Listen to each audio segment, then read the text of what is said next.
নবী সেজদার মধ্যে পড়ে কাঁদতে থাকবে, ইয়া রব হাবলি উম্মতি, আল্লাহ আমার উম্মত গুনাহগার, আমার উম্মত গুনাহগার, আমার উম্মত গুনাহ করে ফেলছে, আল্লাহ আমার উম্মতের কি হবে, আল্লাহ আমার উম্মতের হবে কি?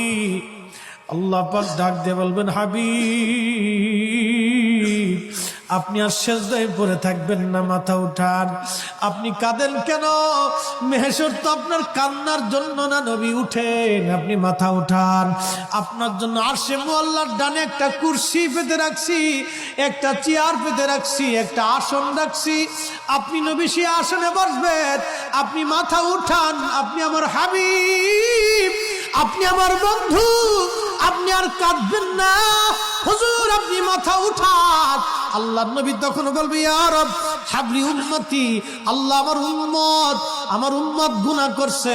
আল্লাহ ডাক দিবে, হাবিব আপনি মাথা উঠান, আপনি সর্বপ্রথম হামদের পতাকা উড়াবেন, আপনি সুপারিশের পতাকা উড়াবেন, আপনি যাকে খুশি তাকে নিয়ে জান্নাতে চলে যান।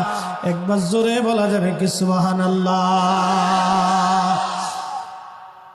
নবী আমার ডেকে বললেন, আয়েশা রে, মানুষের জীবনের কঠিন সময় যখন তার মৃত্যুর সময় এসে যায়, কঠিন মৃত্যুর দূত আসে, যখন গুনাহগার ব্যক্তি, যখন নাফরমান ব্যক্তির কাছে মৃত্যুর দূত আজরাইল আলাইহিস সালাম আসে, বিকট চেহারা নিয়ে আসে, দুর্গন্ধময় পোশাকগুলি নিয়ে আসে, দুর্গন্ধময় পোশাকগুলি নিয়ে আসে, বান্দাকে ধরতে আসে।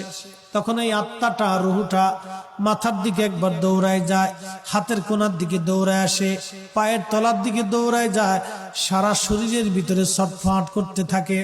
তখন এই মৃত্যুর যন্ত্রণা বাড়তে থাকে, এত কঠিন যন্ত্রণা তার হয়।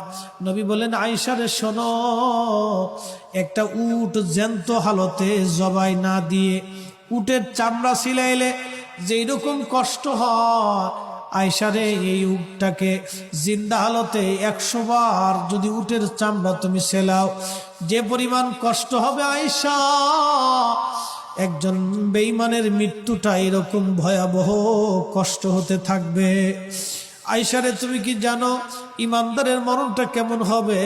ইমানদারের মরণটা আজরাইল আসবে, সুন্দর পোশাক নিয়ে, সুন্দর সুরত নিয়ে এসে বলবে, ইয়া আইয়্যুতুহান নাফসুল মুতমাইন্না তুরজিই ইলা রাব্বিকি রাদিয়াতাম মারদিয়া ফাদখুলি ফি ইবাদি ওয়াদখুলি জান্নাতি।